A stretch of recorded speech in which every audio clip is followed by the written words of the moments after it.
الرحمن الرحیم۔ باب ہے رکوع کے بیان میں۔ لغت میں رکوع جھکنے کو کہتے ہیں، مراد اس سے عاجزی ہے۔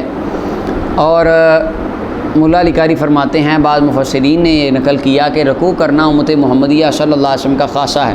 فرمایا ورکعوا مع الراکعین، یہ نبی کریم صلی اللہ علیہ وسلم کے غلاموں کو رکوع عطا کیا گیا۔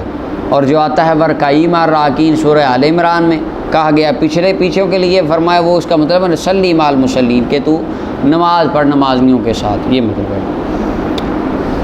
اچھا جی، پہلی فصل ہے حضرت انس بن مالک رضی اللہ عنہ فرماتے ہیں، نبی صلی اللہ علیہ وسلم فرمایا اقیم الرکوع والسجود، رکوع اور سجدہ پورا کرو، رکوع اور سجدہ کامل کرو ذرا۔ فواللہ انی لا اراکم من بعدی، کیا بات کمال ہوگی، اللہ کی قسم میں اپنے بعد بھی تمہیں دیکھ رہا ہوتا ہوں۔ اب اس کے دو مطلب ہیں، ایک تو وہ جو پیچھے گزر گیا کہ انی لا اراکم من خلفی، میں پیچھے دیکھتا ہوں، تو لہذا فرمایا کہ میں اپنے بعد یعنی اپنے سے دور پیچھے تمہیں ایک تجھے، لیکن مولا علی قاری کہتے ہیں نہیں، حدیث میں رسول اللہ فرماتے ہیں انی لا اراکم من بعدی، بے شک اللہ کی قسم، پہلے حضور نے قسم اٹھائی، پھر انی بے شک، شک نہ کرنا، لَأَرَاكُمْ مِن بَعْدِي، لام پھر آ گیا اوپر تاکید کے لیے، تحقیق کے لیے، میں دیکھ رہا ہوں، اور لَأَرَاكُمْ میں قیامت تک دیکھتا رہوں گا، قوم تم سب کو، اور تمہیں دیکھتا رہوں گا، من بعدی اپنے بعد بھی۔ واہ، کہتے ہیں ظاہر اس حدیث کا، مولا علی قاری فرماتے ہیں حدیث کا ظاہر یہ ہے اللہ تعالیٰ نے کائنات سرکار کے سامنے کھول کے رکھی ہوئی، اور حضور اس کائنات کو دیکھتے ہیں۔ اللہ تعالیٰ اپنے حبیب کو کائنات میں ہونے والے معاملات کی اطلاع فرماتا ہے۔ والثواب قال الاسقلانی، حافظ ابن حجر اسقلانی کہتے ہیں الثواب انہ محمول علی ظاہرہ، درست معنی اس حدیث کا ہے اس کو ظاہر پہ محمول کیا جائے، جو لفظوں میں ترجمہ ہے وہی کریں، انی لا اراکم من بعدی، کہ میں تمہیں اپنے بعد دیکھتا رہوں گا، سبحان اللہ۔ اور بعد نے بعدی ان کا اس کو بودی اگر پڑھا جائے، بعدی کو کیا پڑھا جائے تو پھر کیا مطلب ہوگا؟ فرمایا تم دور چلے جاؤ، میں مصطفیٰ دور سے بھی تمہیں دیکھتا ہوتا ہوں۔ اچھا جی، 859 نمبر روایت، اگلی روایت حضرت برا فرماتے ہیں نبی کریم صلی اللہ علیہ وسلم کا رکوع، حضور کا سجدہ، اور دو سجدوں کے درمیان آپ کا بیٹھنا ہے، اور جب آپ رکوع سے اٹھتے یعنی سبحانک اللہم ربنا لک الحمد کہنے کے لیے، قیام اور بیٹھنے کے علاوہ، قیام اور ایک تو قیام ہوتا تھا لمبا 2.5 پاروں جتنا، ایک تو وہ ہے نا حدیثیں کل گزر گئیں پیچھے، اور دوسرا یہ تھا کہ جب حضور تحیات میں بیٹھتے تو بہت زیادہ دعائیں، اس کے علاوہ رکوع، سجدہ، دو سجدوں کے درمیان، اور رکوع سے اٹھ کے سمیع اللہ لمن حمدہ ربنا لک الحمد، یہ جو تھا قریب من السواء، یہ برابر ہوتا تھا، یہ کیا ہوتا تھا یعنی بہت زیادہ لمبا بھی نہیں اور بہت زیادہ چھوٹا بھی نہیں، اعتدال کے ساتھ، سکون کے ساتھ۔ 870 نمبر روایت حضرت انس بن مالک فرماتے ہیں نبی صلی اللہ علیہ وسلم جب سمیع اللہ لمن حمدہ کہتے کھڑے ہو جاتے، حتیٰ کہ ہم کہتے قد اوہما، لگتا ہے آقا کریم علیہ الصلوۃ والسلام کے خیالات مبارک کہیں اور لگا دیے گئے ہیں، یہ ادب والا ترجمہ اوہما کا، کہ حضور علیہ السلام کا خیال کہیں اور لگ گیا ہے، یعنی حضور کھڑے ہو، آقا کریم صلی اللہ علیہ وسلم کھڑے ہو گئے، ثم یسجد، پھر آپ سجدہ کرتے اور دو سجدوں کے درمیان بیٹھتے، حتیٰ کہ ہمیں لگتا قد اوہما کہ آقا کریم علیہ الصلوۃ والسلام کا خیال مبارک کہیں اور چلا گیا، بڑی دیر ہو گئی، یعنی حضور کیا مطلب دو سجدوں کے درمیان کچھ دیر وقفہ فرمایا کرتے تھے، ان میں کچھ تسبیحات بتائی گئی ہیں فرض نمازوں میں پڑھنی چاہیے، لیکن بعض میں آتا ہے کہ وہ حضور علیہ السلام نے دیگر آگے آئے گا وہ روایات میں، امام مسلم نے اس کو روایت کیا۔ اچھا جی، 871 نمبر روایت ہے۔ اچھا، یہاں پہ ایک اور بات، قد اوہتا کہ ہم کہتے قد اوہما، اوہما کا مطلب حافظ ابن حجر اسقلانی فرماتے ہیں کہ لوگوں کو یہ لگتا کہ شاید آپ اگلا سجدہ نہیں کریں گے، ایک یہ مطلب تھا کہ حضور ایک سجدے سے اٹھ کے جب بیٹھتے نا، ایک سجدے سے اٹھ کے تو لوگوں کو لگتا آپ دوسرا سجدہ حضور بیٹھے ہیں، لیکن آپ پھر دوسرا، یعنی مراد کہ کافی دیر بیٹھتے۔ 871 نمبر روایت عائشہ رضی اللہ عنہ فرماتی نبی صلی اللہ علیہ وسلم کثرت سے رکوع و سجود میں پڑھتے سبحانک اللہم ربنا و بحمدک اللہم اغفر لی۔ آپ یتأول القرآن، واہ واہ، آپ قرآن کے اوپر، قرآن کی تفسیر کرتے، ابن ملک فرماتے قرآن کی تفسیر یعنی قرآن پہ عمل کرتے۔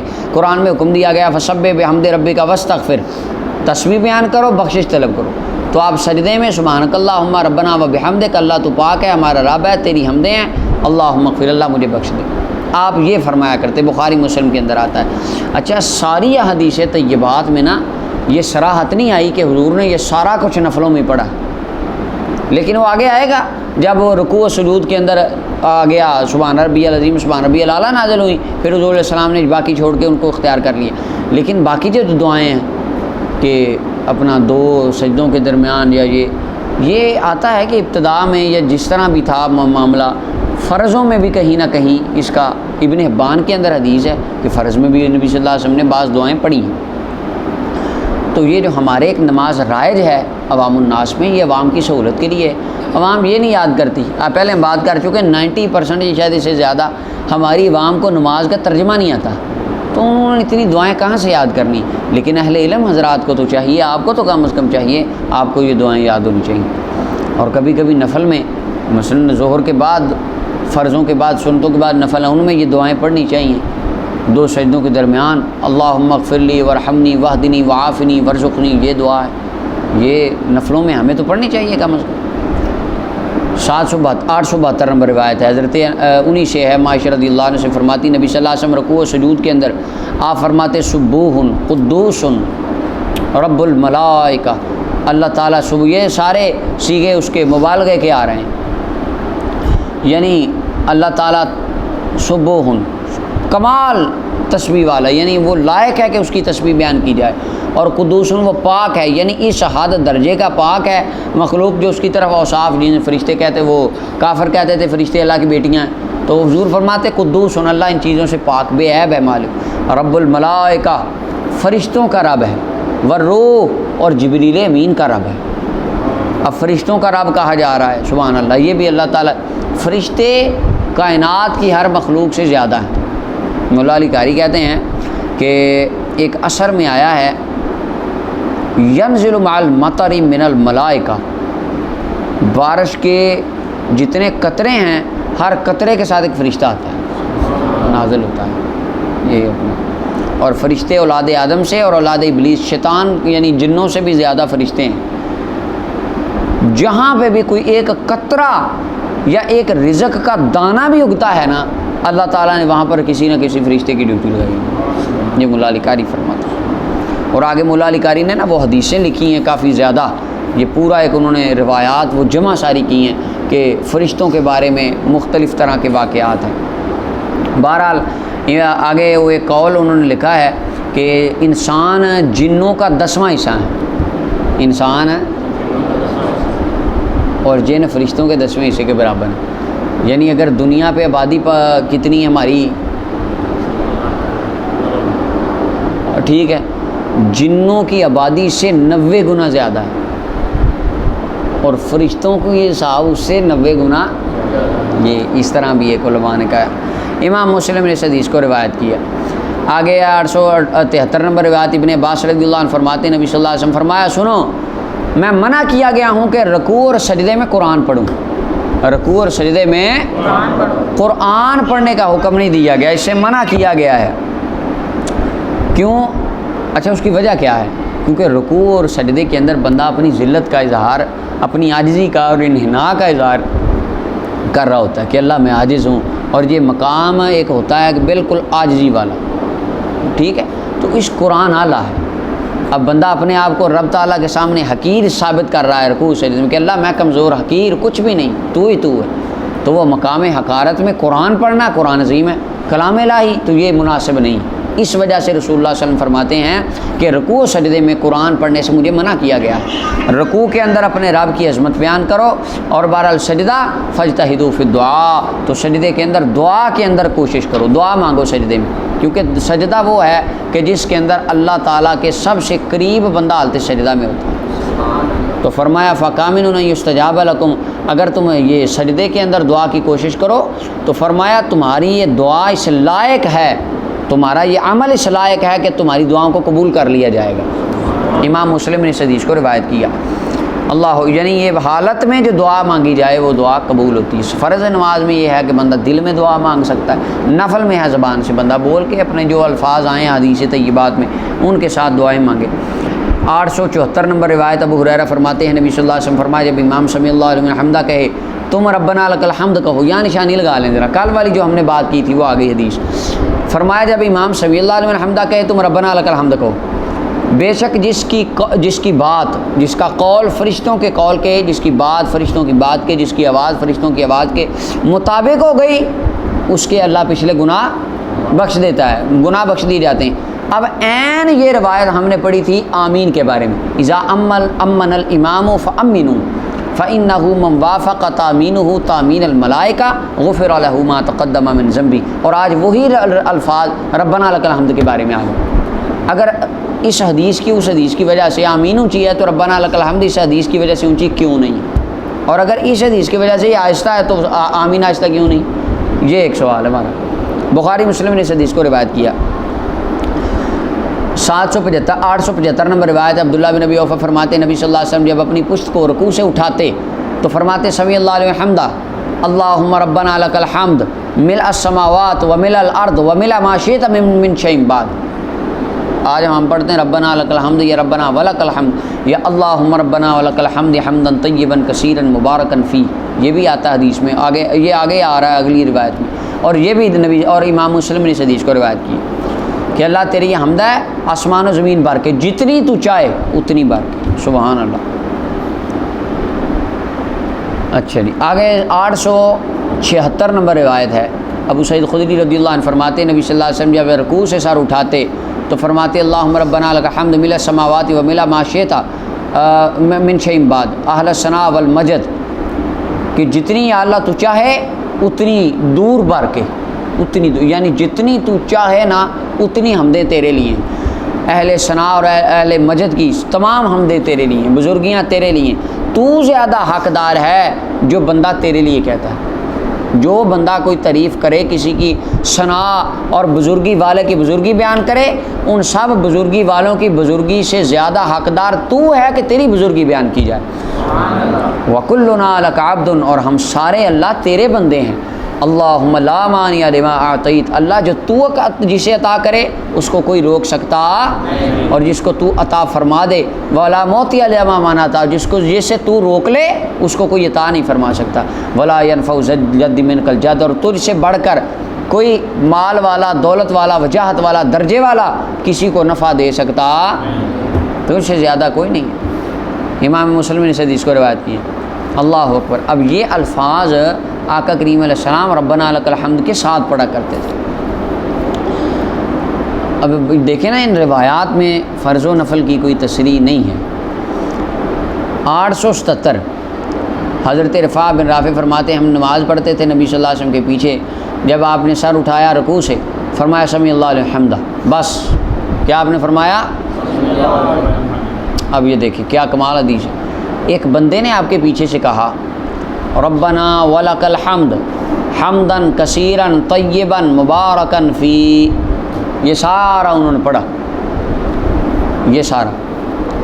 جب آقا کریم صاحب نماز سے فارغ ہوئے فرمایا من المتکلم، پچھلی حدیث میں گزرا تھا حضور نماز پڑھا رہے تھے، ایک صحابی دوڑتے آئے، سانس چڑھی تھی، انہوں نے کچھ کلمات اس طرح کے پڑھے، وہ اور حدیث تھی۔ یہ ہے کہ نماز کے اندر یہ علیحدہ دو حدیثیں پیچھے بھی گزری اس طرح کی ایک روایت۔ حضور نے فرمایا ابھی یہ کس نے کلام کی؟ عرض کی آقا میں نے۔ فرمایا میں نے نا 30 سے زیادہ فرشتوں کو دیکھا یبتدرونہا، وہ تیرا ثواب لکھنے میں سبقت کر رہے تھے۔ ایہم یکتبو اول، کون ہے جو پہلے لکھے گا؟ اچھا کتنے تھے؟ مولا علی قاری فرماتے ہیں کہ وہ فرشتے نا 34 تھے۔ کیوں؟ ان حروف کی مطابقت سے، انہوں نے کہا کہ اس میں حروف کلام میں 34 ہیں تو لہذا فرشتے بھی 34 ہیں، ایک ایک فرشتہ ایک حرف کا ثواب لکھ رہا تھا۔ امام بخاری سے اس کو روایت کرتے ہیں۔ اچھا اب یہاں پہ بات قابل غور یہ ہے، یہ ربنا لک الحمد حمدا کثیرا طیبا مبارکا فی، یہ جو کلمات ہیں یہ قرآن میں نہیں ہے، قرآن میں حدیث میں نبی صلی اللہ علیہ وسلم کا حکم، صحابی نے اپنی مرضی سے ایک نیا کام کہا، نماز میں ایک نئی چیز بیان کی، تو سرکار نے فرمایا یہ اللہ کو بڑی اچھی لگی ہے۔ پتہ چلا ہر اچھا، اگر کوئی بندہ اچھا کام شروع کرتا ہے نیا، پہلے نہ ہو تو ضروری نہیں ہے ہر اچھا کام برا ہی ہونا ہے۔ ہر اچھا کام یعنی کچھ کام ایسے ہیں جو پہلے ان کی اصل تو نہیں ہے، دیکھیں یہ ان کو یہ کہنے کا اللہ رسول نے حکم تو نہیں دیا تھا، ایسے ہی ہے نا، لیکن انہوں نے اپنی مرضی سے کام شروع کیا، لیکن حضور فرماتے ہیں خدا کو بھی اچھا لگا، میں مصطفیٰ کو بھی اچھا لگا اور فرشتوں نے اس کا ثواب لکھا ہے۔ اسی طرح اچھا یہاں پہ خارجی ہمارے دوست کہتے ہیں اچھا اس وقت تو نبی صلی اللہ علیہ وسلم نے اس پہ قبولیت کی مہر لگا دی تھی، آپ کے پاس کیا مہر ہے؟ تو ہم کہتے ہیں نبی صلی اللہ علیہ وسلم کی حدیث ہی مہر ہے ہمارے پاس بھی۔ فرمایا ما رآہ المؤمنون حسنا فہو عند اللہ حسن، مومن جس کام کو اچھا سمجھیں، دین کے نیک اچھے کام کو اچھا سمجھیں، اللہ کو بھی وہ کام اچھا لگتا ہے۔ یہ ہمارے پاس دلیل ہے۔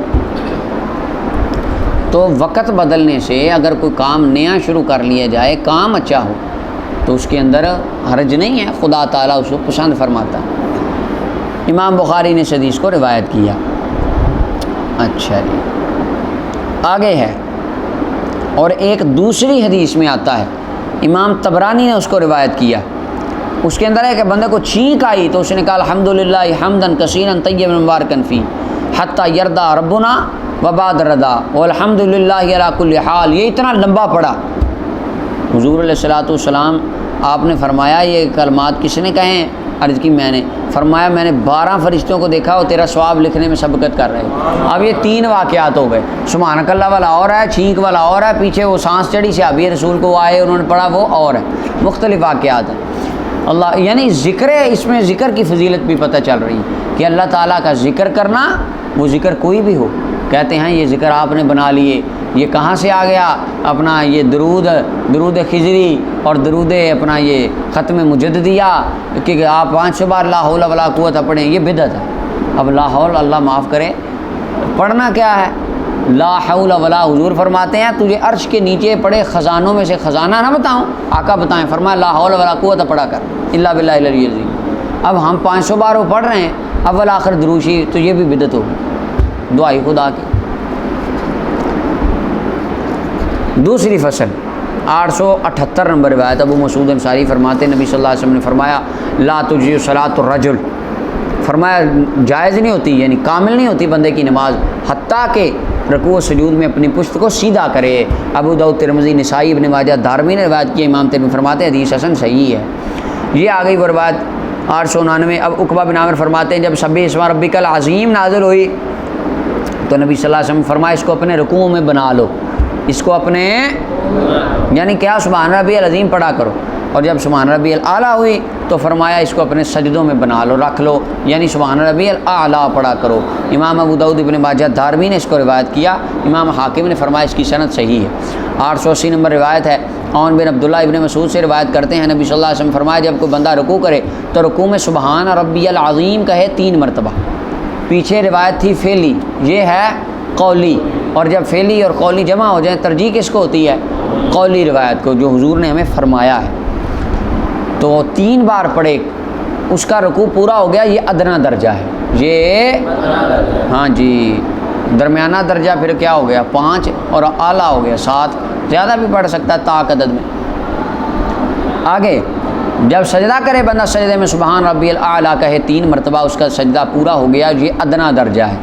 امام ترمذی، ابو داؤد، ابن ماجہ نے روایت کیا، ترمذی فرماتے اس کی سند متصل نہیں ہے کیونکہ حضرت عون ابن مسعود سے ملے نہیں، سند میں انقطاع ہے، لیکن ملا علی قاری کہتے ہیں، حافظ ابن حجر اسقلانی فرماتے ہیں ولا يضر ذلك في الاستدلال به ها هنا، یہاں پہ کوئی نقصان نہیں ہے اس حدیث سے استدلال کرنے میں، لأن المنقطع يعمل به في الفضائل اجماعا، کیونکہ منقطع روایت کے اوپر بھی فضائل اعمال میں عمل کیا جاتا ہے، اس کام پر امت کا اتفاق ہے، اتفاق یعنی ضعیف روایت پہ فضائل اعمال میں عمل کرنے کا اجماعاً، حافظ ابن حجر کہتے ہیں امت کا کیا ہے؟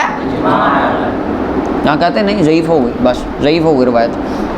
881 نمبر روایت۔ اچھا ضعیف کا معیار میں موبائل ہے، موبائل سے 1 منٹ حدیث بیان کریں، اچھا 1 منٹ میں دیکھتا ہوں، موبائل پہ دیکھا یہ تو ضعیف ہے، یہ آپ کو کس نے بتایا ضعیف ہے؟ موبائل نے، ابھی تو آپ میں نے کہا جی کہہ رہے تھے کہ ہمارے دو ہی اصول ہیں کتاب اللہ اور سنت، صرف ہم قرآن و سنت کی بات کرتے ہیں، تو آپ تو موبائل سے پوچھ کے ضعیف کہہ رہے ہیں، آپ اتنا لو معیار یکدم۔ چلیں ہم قرآن حدیث میں مسئلہ نہ ملے، پھر ہم آتے ہیں صحابہ، پھر تابعین، پھر تبع تابعین، پھر ائمہ مجتہدین، پھر اولیاء، صوفیاء، علماء، سلف و صالحین، اس کے بعد آپ آ کے ہم اپنے علماء کی طرف رجوع کرتے ہیں، اور آپ کہتے ہیں کتاب اللہ اور سنت رسول، اور کتاب اللہ سنت سے ڈائریکٹ موبائل پہ، درمیان میں اتنے کچھ صحابی آتے کو تابعی، ڈائریکٹ موبائل، یہ تحقیق کے معیار ہو گئے ہیں آج۔ اچھا آگے 881 نمبر روایت ہے، حضرت حذیفہ فرماتے ہیں کہ آقا کریم علیہ السلام کے ساتھ انہوں نے نماز پڑھی، حضور اپنے رکوع میں سبحان ربی العظیم پڑھتے، سبحان ربی الاعلیٰ پڑھتے، کسی رحمت کی آیت پہ آتے تو ٹھہرتے اور اللہ تعالیٰ سے اس رحمت کا سوال کرتے۔ بعض روایتوں میں یہ جو روایت ہے اس کے بارے میں آتا ہے کہ نفل نماز کے اندر ایسا ہوتا تھا، اور عذاب کی آیت پہ آتے ٹھہرتے، اللہ سے پناہ مانگتے۔ امام ترمذی ابو داؤد دارمی نے روایت کیا، ترمذی فرماتے حدیث حسن صحیح ہے۔ تیسری فصل آ گئی، عوف بن مالک فرماتے ہیں کہ نبی کریم صلی اللہ علیہ وسلم کے ساتھ میں کھڑا تھا، جب آپ نے رکوع کیا تو سورہ بقرہ کے برابر ٹھہرے۔ کتنے برابر؟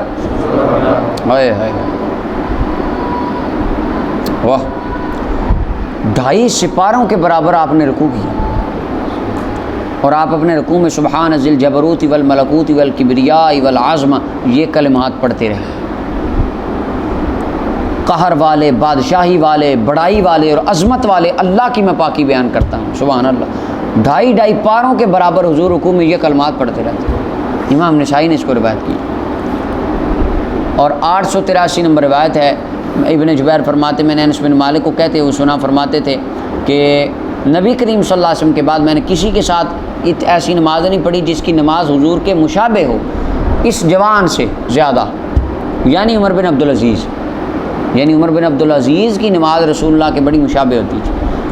فرماتے ہیں ہم گنتے تھے، ان کی رکوع کی تسبیحاں 10 ہوتی تھیں، سجدے میں بھی 10، یعنی اندازہ ہوتا تھا 10 کا، ہوتی ہوں گی 9 یا 11، کہتے ہیں یعنی ہم گنتے تھے، ہم اتنی پڑھ لیتے تھے۔